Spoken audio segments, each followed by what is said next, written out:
We all know the story of Dr. Faust, right? The brilliant, tortured scholar who gets so fed up with the limits of human knowledge that he makes the ultimate deal. He sells his soul for unlimited power. It's this huge philosophical tragedy that we've been obsessed with for centuries. But what if that was only the beginning of the story? I mean, what if that epic fall from grace wasn't the end? What if the temptation to make that exact same deal didn't require some once-in-a-generation mind wrestling with the cosmos? What if, just about anyone could do it?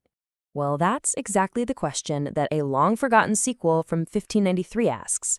See, after Faust met his, let's just say, very gruesome end, his magic books didn't just turn to dust. Nope, they were inherited by his apprentice, a guy named Christoph Wagner. And even after seeing firsthand what happens when you mess with that stuff, Wagner just couldn't help himself. He opened the books. Now, here's what's so fascinating about this sequel. It isn't trying to be bigger or badder than the original Faust story. It's actually described as a fading echo. Think about it. It repeats the same sounds, the pact with the devil, the magic, the inevitable damnation. But each time the sound repeats, it gets a little weaker, a little more distorted, and kind of surprisingly, a lot more comedic. So to really get what this echo is all about, we have to start by comparing the original sound, Dr. Faust himself, with the guy who's repeating it, Christoph Wagner, because the difference between these two is the whole point. And this breakdown right here just says it all. First, let's look at their motivation. Faust was driven by this massive philosophical thirst for absolute knowledge. He wanted to understand everything.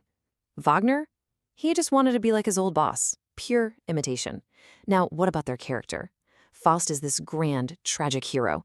Wagner, well, he's more of a lesser parody. And finally, their use of magic. Faust was trying to unlock the secrets of the universe. Wagner, he was basically doing cool party tricks. It really hammers home this idea that Wagner is just a distorted reflection. He's doing all the same things his master did on the outside, summoning demons, casting spells, but he has absolutely none of Faust's deep, internal, tragic struggle. He's the echo, you see, not the original voice. And this whole idea of distorted reflections and mirrors is absolutely central to the story. The sequel uses its characters to build a world that's way less tragic and, honestly, a lot more satirical. So after Wagner makes his own pact, he doesn't summon the terrifying, philosophically deep demon Mephistopheles. Oh no, he gets a demon named Auerhahn. And Auerhahn's favorite way to appear isn't as some horrifying creature from hell, but as a monkey. Or, maybe a big bird. The epic scale just kind of deflates immediately. This comparison is so deliberate, it's brilliant. On one side, you've got Faust's pact with Mephistopheles, this super serious, terrifying spiritual contract. And on the other, you've got Wagner's deal with Auerhahn, a spirit that shows up looking like a potential pet. It's the story's way of winking at you, showing you that it's a parody. It shrinks this epic concept of evil down to something almost mundane. But wait, it doesn't even stop there. To really complete the parody, Wagner, who, remember, used to be the servant, now gets his own human servant. And who is it? A clown named Robin. So now we've got a whole new layer of mirroring going on. And this is where the story really lets all the air out of the original's monumental seriousness. The back and forth between Wagner and his clown Robin is all played for laughs and satire. It's like a funny, everyday version of the master-demon relationship, recasting those intense power dynamics into something much more calming and human.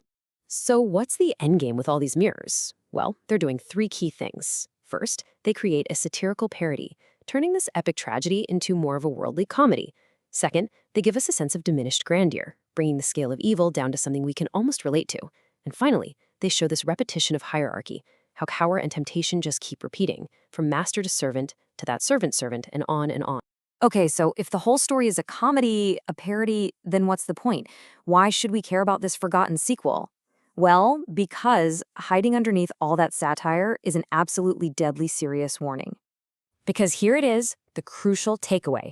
It does not matter one bit if you are a genius wrestling with the very fabric of the cosmos, or if you're just some copycat doing magic tricks with your demon monkey. The consequence for dealing with this stuff is always, always the same: eternal damnation. The story's lesson is crystal clear, and it lays out these three unchanging rules. First, that the cycle of temptation is a persistent, recurring threat. It didn't just die with Faust. Second, imitating sin is just as damning as coming up with it yourself. And finally, the end result never ever changes. The story basically democratizes damnation, making it a universal threat for everyone, not just for the high and mighty. The book puts this so perfectly. It describes this forbidden ambition not as a choice, but as an infection. It's not just that Wagner inherited Faust's books, he inherited his spiritual sickness too. It shows how this desire just keeps passing itself down, like a virus. And so this story of Wagner, this fading echo, leaves us with a really chilling thought. It proves that this pattern of temptation doesn't need some monumental figure to get started again. It just needs an ambitious imitator. Which really makes you wonder, if the sound of damnation is always out there, echoing, who's going to be next to hear it and repeat it?